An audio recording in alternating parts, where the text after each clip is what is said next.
I will read my short notes, and then we start from there. Okay. First of all, I would like to thank Ms. Paula to arrange this event for us, and you as organization or group to give us this opportunity to introduce our nation to get your prayer and the support. The objective of coming here today is to let you know the hardship that our people in Ethiopia are going through nowadays, and get your prayer and the support. Our presentation will have three parts. The first part, I will just try to introduce you to the Oromo people through history and the culture. Then a brief or 11 minutes documentary will be shown. Then my brother DJ come and give us information about the aftermath of the documentary, what happened after the documentary. So to begin with, the Oromo people are the largest ethno-national group in East Africa. Although their original land was the heart of current Ethiopia, where they constitute about 40% of the 19 million population. There are also significant number of Oromo in Kenya, Somalia, and Djibouti. Our language, Afan Oromo, is the third largest spoken language in Africa, of course, after Hausa and Arabic. Yet, this great language was banned from being spoken in public until 1990s, until a decade ago. The Oromo are known for their highly sophisticated social, economic, and political system called Gada. The Gada system is an egalitarian democratic system that was and still is in operation even long before the 16th century. It enabled the Oromo to develop a peacemaking system called the Nagel of Awaka, that means the peace of the earth and heaven, or the land and the heaven, which includes plant and animals. The Oromo had laws for plant and animals. This system also assigned and still assigns duty and responsibility to every individual community member according to their age, from birth to death. For instance, from 0 to 8 years old, they are infants and no such big responsibility. From 8 to 16, learning cultures and history. From 16 to 24, looking after livestock and other properties. From 24 to 32, military training and acquiring new territories. From 32 to 40, learning the cultures, geopolitics, and getting ready for administration. From 40 to 48, ruling the country. From 48 to 56, the first counselor.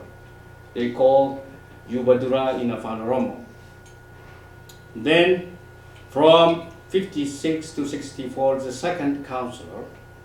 These two counselors always deal with political parties, not with the common people. I mean, like with the village or so. We come to that. From 64 to 72, working as elders. These are the ones who keep peace and stability in the village. Each, then, from 72 and above are seniors. Each stage has its name. The Geda system has 5 political parties each parties come to power every 40 years. Uh, it is as it is very complex system, only those who practice it and specialize in it could fully understand. As a result of this system, the Oromo had and have never used the Hammurabi kind of laws, eye for eyes or teeth for teeth, something like that, or they didn't have death penalty. The simple idea behind this is the Oromo should not lose two people at the same time, that is the victim and the culprit. Instead, the Oromo developed a Guma system, a kind of blood money for the highest crime or murder case. It is paid in the form of head of livestock.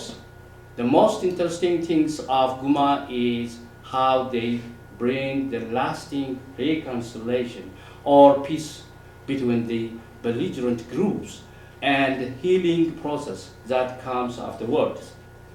After the Guma is paid, the community brings those two families to unite by intermarrying the siblings of those two, the culprit and the victims, or at least the relatives of those two people. The elders and the community leaders continuously building the lasting solution until all the neighbors and the communities are fully recovered from that situation. This system is applied not only this system is applied to non-Oromo neighboring communities as far as they are interested in the peace with Oromo. The Oromo are also popularly known in the region for their Gudivacha and the Mogafacha system, which is adoption and the naturalization of non-Oromo people. War captives and the prisoners were not killed. Those days, they used to be killed in early 16, 17, 18s, but the Oromo didn't kill or they protect them. Not killed in Oromo culture. Instead, they are given a chance to become Oromo and have the same right with them. Religious-wise, the Oromo used to believe in Waga, one Almighty God. The power that has or who had the power to create the earth and the heaven. According to the 18th century British explorer James Bruce, the Oromo were the most peaceful people in the Horn of Africa who practiced a religion that was similar to Islam and Christianity. He also stated that they were extremely brave fighters and committed peacemakers in the region.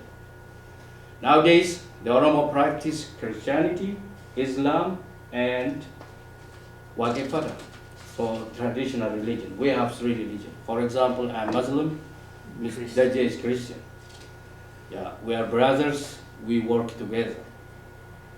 The Oromo had their sophisticated astronomy knowledge.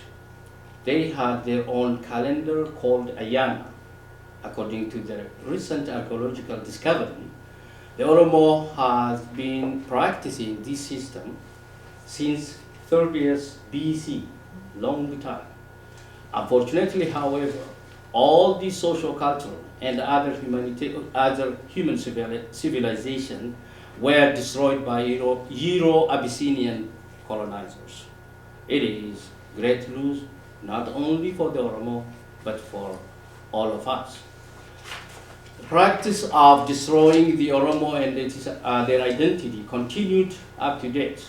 We will watch the documentary that depicts the sequence of how this destruction happened through time.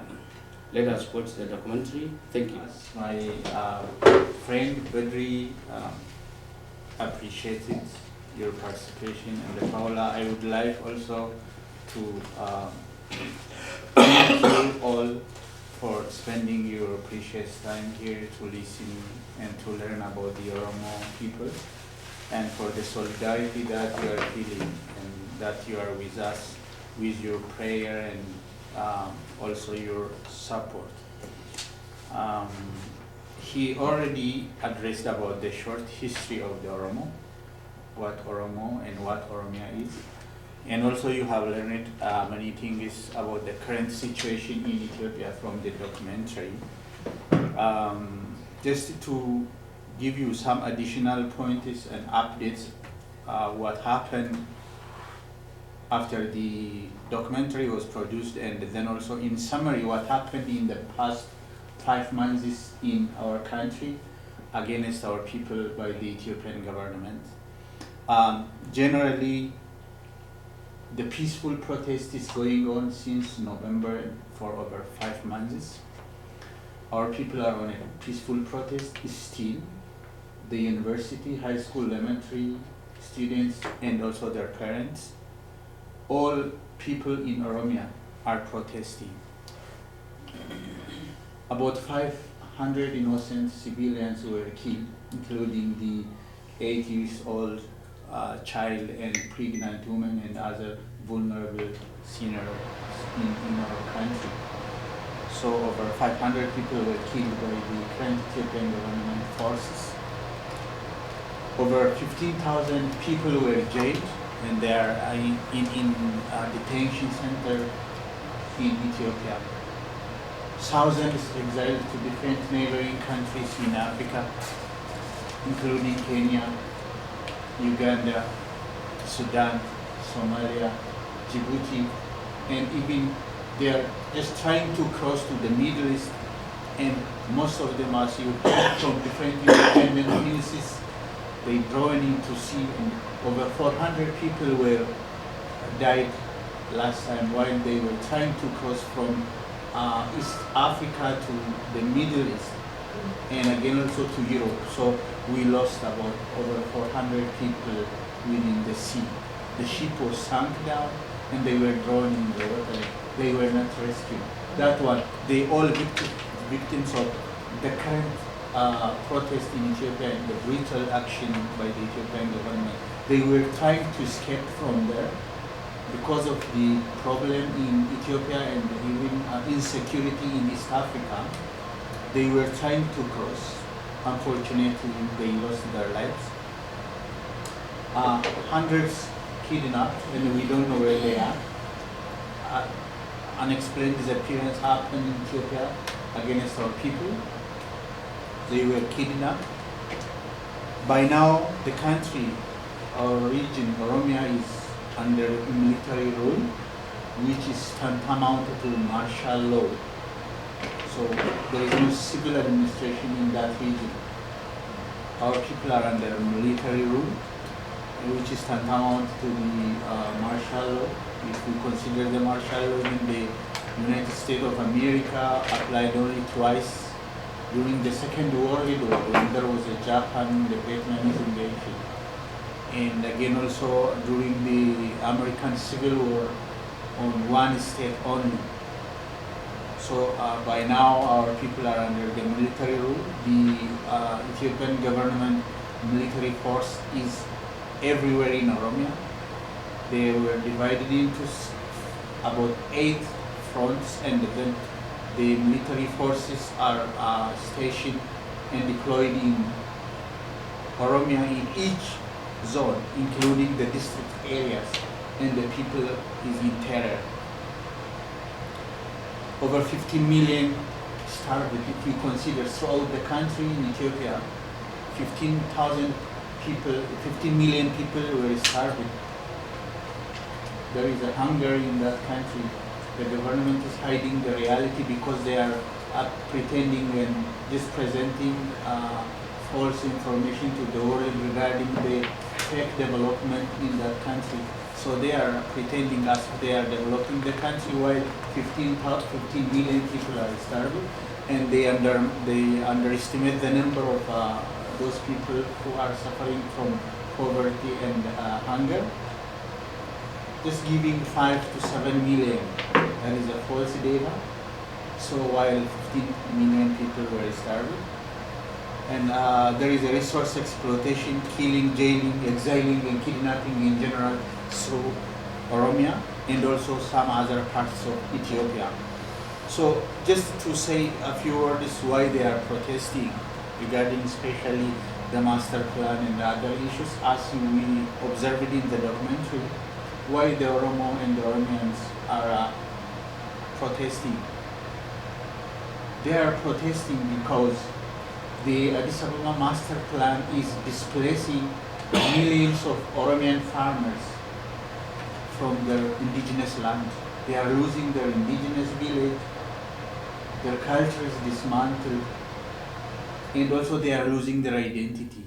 So because of this land grabbing that the government is leasing or chartering or selling out to the government, state investors and other party parastatals, so they are just protesting since they are losing their identity and their resources.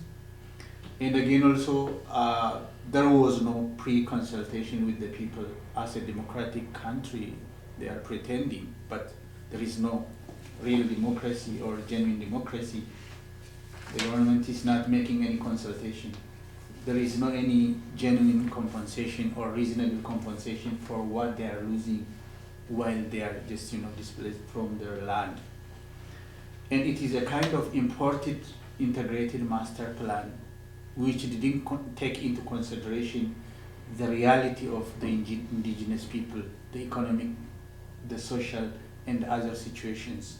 And even the cost-benefit analysis of the master plan was not taken into consideration. They simply just to charter that land by just evicting the farmers from there and leasing to the government loyal investors. Those are the government, the party investors. They are not even independent people who are just has a positive attitude to develop the region or the people. Again also, it is against the constitutional right of our people. The constitution, the Ethiopian constitution, in reality has many factors in that, but the government is not respecting even the constitution that is set up and also adopted in collaboration with different parties at the beginning. But by now the government is dominating that, and then they are not even practically implementing the constitution, and they are not respecting the right of other people, the jurisdiction of regions and the jurisdiction of sub-regions according to the constitution. So in general, it is against the will and the interest of the Oromo people. That is why they are protesting against the master plan. But by now, currently, the quest of our people already went out of the master plan question, because it is now the question of identity, the question of justice, the question of fundamental human rights, respect for our people. So that is why they are protesting. They lost their self-rule, and they are now under the military rule, and even there is no any peace and stability in that country, and the people are suffering from different problems, as we mentioned. That is why they are protesting, and by now why we are also demonstrating and making some peaceful protests in different parts of the world, including Edmonton and other cities in Canada and in Europe, USA, and Australia, including in African countries like Egypt, Cairo, and also in the South Africa and other parts. So that is all why we are protesting, and our people are also protesting. And thank you for paying your attention. And if you have any question, you can elaborate in the question and answer. Thank you very much. Yeah. So you're facing extinction as a unique culture. Yes. So this is deliberate, obviously. Yes. I mean, that is the intent. You've been to the UN, I'm sure, and there's just so much going on in the world. It's hard to get attention to, especially a problem that most of us have not heard of. Yeah. It's a terrible situation. I'm so sorry. It's awful. It's just awful. Do you have petitions? I mean, I'm sure all of Yes. us would be happy to. We can go look at Paula's video and Yeah. go online and do any of that if it's of any help. I know it's not much. Yeah, for your information, recently the members of our community signed a petition to be delivered or tabled at the House of Commons, Canadian Mhm. Parliament. Mhm. So it is signed by 142 people. Mhm. We submitted to one of the MVP. Mhm. He's working on that. Yeah. On the other side, there are more than how many American senators and the MEPs, American Mhm. senators, like more than 15 of them took time and presented the situation to the Congress, Yeah. and there is Mm. progress on that side too. And I think The European Parliament. the European Parliament Yeah. also sent a delegate to Ethiopia, and they are following this situation up. So it's very much the Australia- intensified. Mhm. The Australia. Mhm. Yeah, the Australians and Yeah.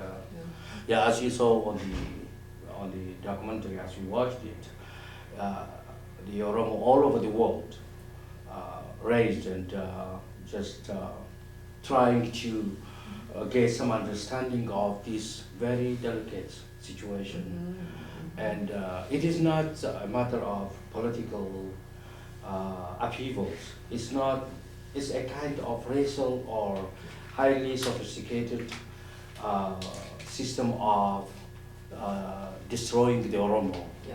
Like the current government is minority ethnically, Mhm. but what they do, the first thing, they had their own agenda. The first thing they did, they enriched their people with the money they looted from other parts of Ethiopia. Then they started to sell land as investors.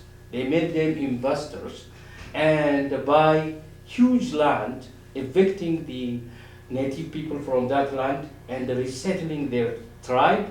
So for someone who is alien or someone who is new to the situation, he sees the investment, the economy is growing double digit, Mhm. which is in reality not there. So these are how they are manipulating the world community with under the banner of democracy. Mhm. Anytime the world asks about this problem, they say, "Oh, democracy takes time to develop. Mhm. So we are trying to make it. Yeah. We are trying to learn from our mistakes. Yeah. Those mistakes is on the expense of Oromo's destruction. Mhm. So that is what is happening. So as we mentioned, we need your prayer, Mhm. especially I know some of you are very strong in community.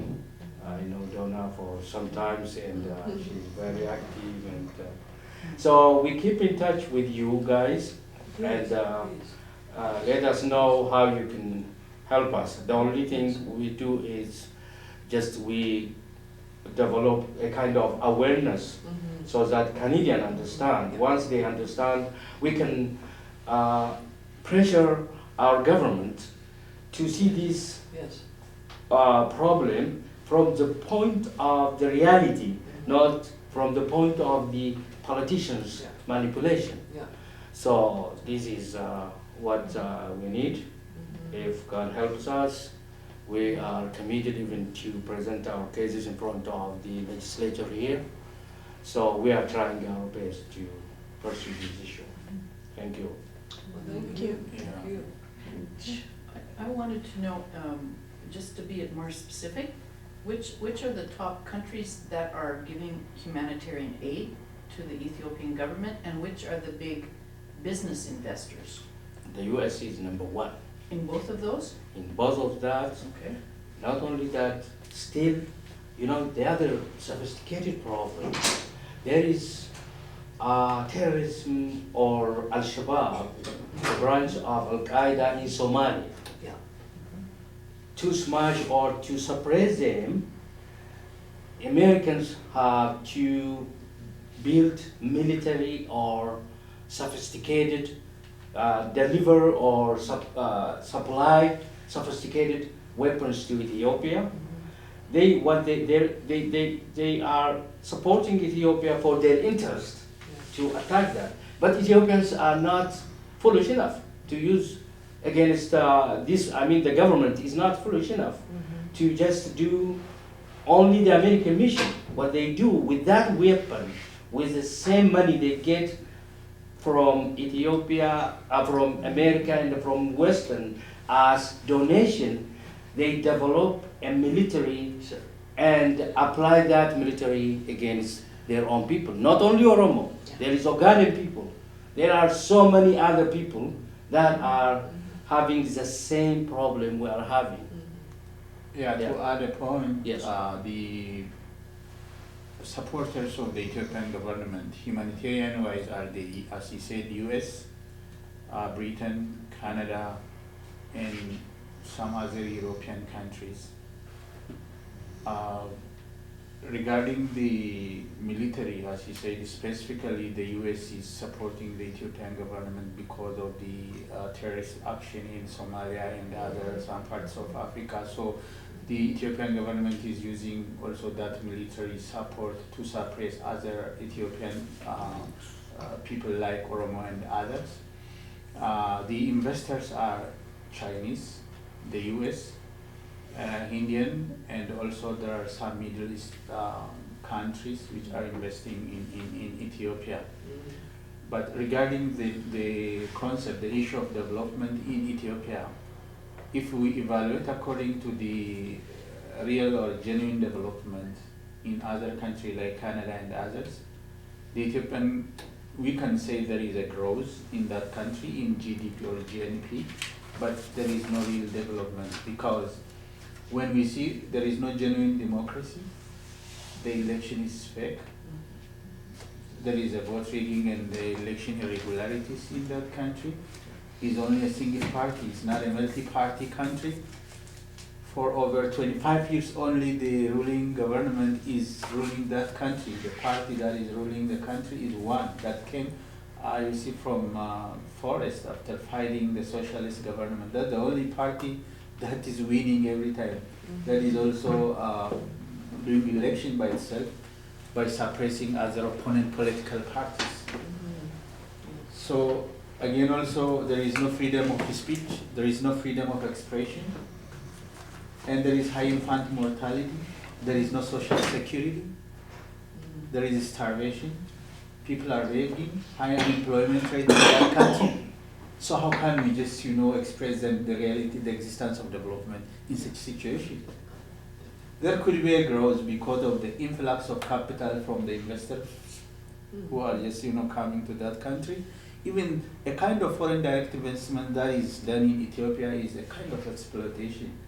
There is a cheap resource by evicting or displacing the indigenous people from their land and then selling that to the foreign. That is not actually also a fair. Investment is good in a genuine way, which support and help the local community. But if it is displacing and disrupting the life of the local community, it is a bit challenging. We respect development. We love development. I know educationally, I'm from my MBA is in economic development, in community economic development. I know about the concept of development. When I see that evaluate the Ethiopian development, there could be a growth because of that, and also because of monetary inflation that the government is taking from bank and then releasing in the economy because of donation, borrowing, and debt coming from outside. So there could be a growth, but we don't see any development which took into consideration the real life of the people in that country. So I don't know whether we answered your question. The humanitarian support and the investment is like that. And that money's not going to the people anyway. Yeah, even the donation money, they even for supporting those who are starved now, the government is getting donation, but they are not directly using to those people. Still, they need the support, food aid, but the government is redirecting that to another thing. The high budgetary revenue is allocated to military, which is by now dispersed in Oromo and deployed in our region and suppressing our people and persecuting and also executing our people. So they are using the money for that. They are purchasing high military armament, weapons, and other things. Yeah. So is it tribal in terms of, is this a traditional group that is the one party? It's Amharic speaking, it's based in Addis Ababa. So I don't know more about it, so I have to ask the stupid questions, but. No, So it's it not is, good it's kind of a tribal war. Yes. Is that what you're saying? No, just like what I mean is, like historically, there are three contending groups in Ethiopia for a long time. Even though there are over 80 Right. nations and nations. Yeah, there There's are three bigger ones. the three bigger ones: the Amhara group, the Tigrayans, and the Oromo. The Tigrayans are not bigger, but No, I mean like Greens is related to Eritrean, yeah. Let me just finish That's- it. okay. I'll just put it for you. Okay. So, when I talk about these contending three groups, they are bigger. I'm putting them in the historical perspective, that what they have been doing in history and what brought to them to this power. Like these three groups were contending, and at times, for one thing, the Oromo is different from the two other groups, historically, culturally, and in all aspects. Like we were practicing Gada system, the system, democratic system, egalitarian democratic system. The Abyssinians, these two groups are cousins historically, and they were practicing this absolutism, absolute monarchical political structure. So what happened was the Amhara were ruling until the end of 19th century, or like 1990. Then there is another group, Eritreans. Eritreans and the Tigrayans are speaking the same language. So Eritrea has been fighting against Ethiopia for a long time. Eritrea was colonized by Italians for 50 years.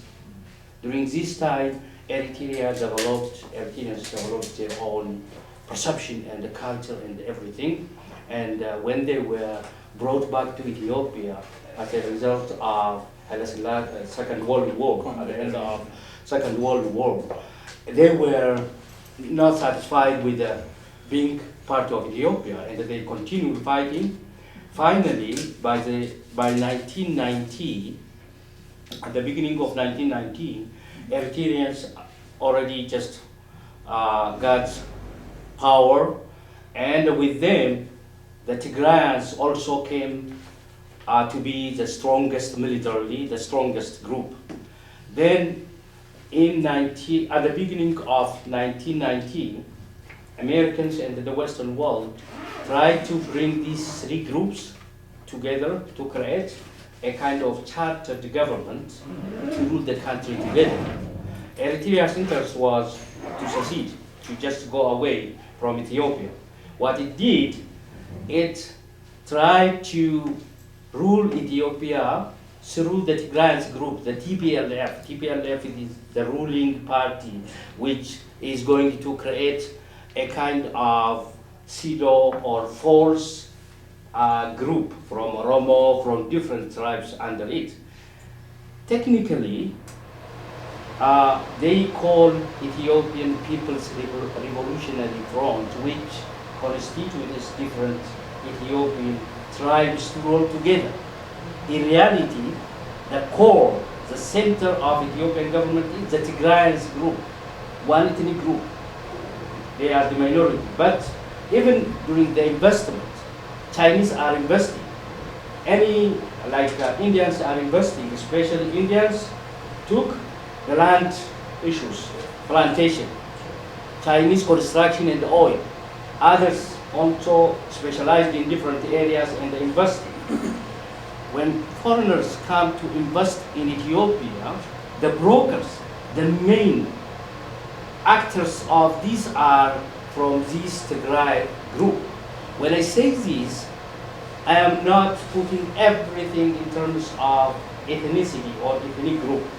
I am talking about the political elites that deliberately create that kind of atmosphere among the people, and again it is objective.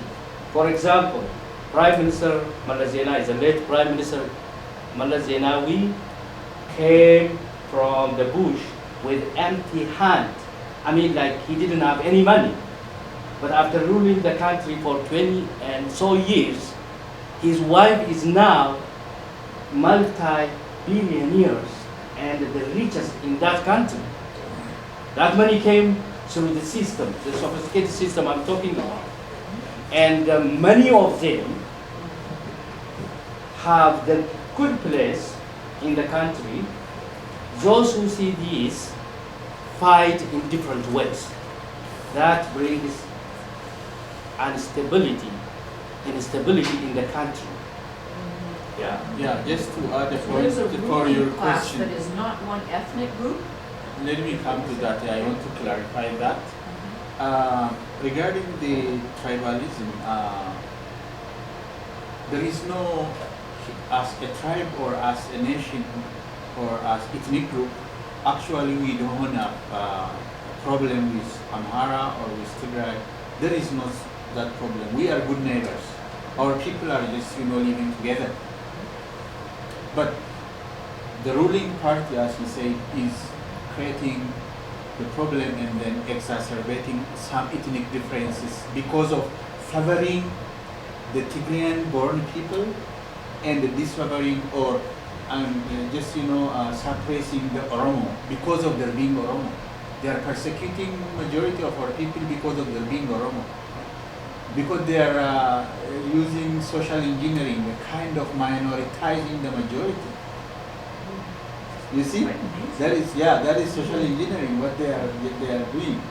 When we are coming to the Amhara elite, they want to promote their cultural, linguistic, and political dominance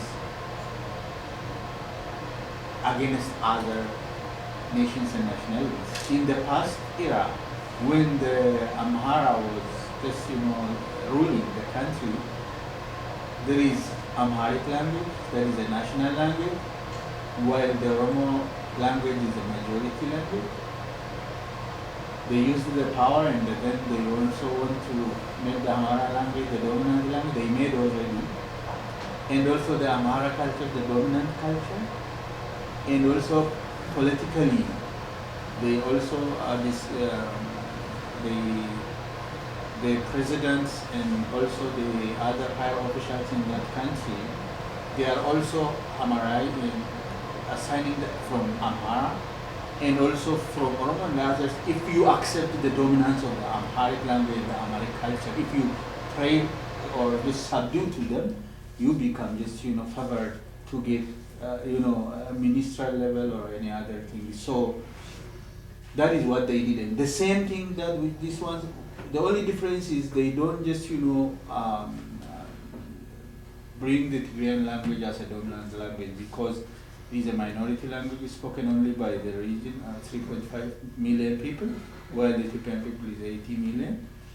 But the Oromo is not also just suppressing other nations and nationalities, including the Tigrayan and Amharas, linguistically or culturally.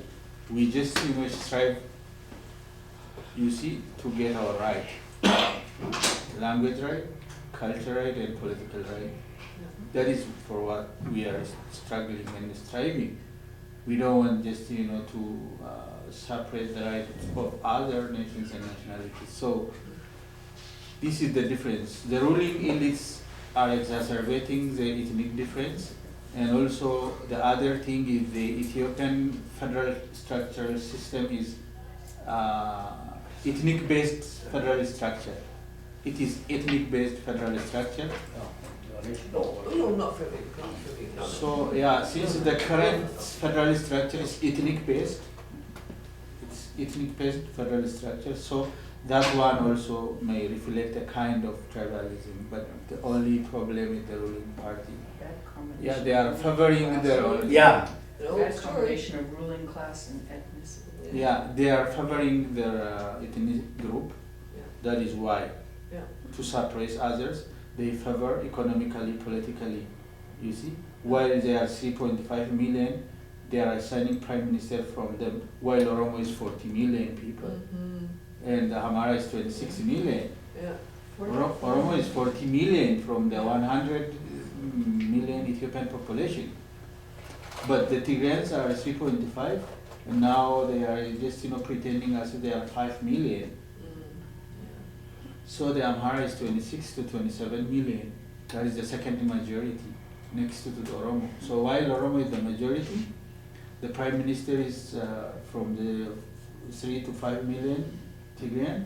Even the vice is again also, you don't know. Now the prime minister is again from Walaita, currently after the days of the prime minister Malaysia. That is also again 3 million people, or Walaita is, yeah. So they are favoring the minority, and they then also want to separate the majority and alienating economically and also politically. You see, like that. That is a problem. We don't push the right, or we don't just, we have no plan to separate the right of others, but just we are striving and struggling to get our right, to get our self-rule, to get our just resources, just, to use it and utilize it properly. It's just after 1 o'clock, so Yeah. we just want to end, And sort of thank end you. and thank Thank you. Jerry and Bedri for being here today.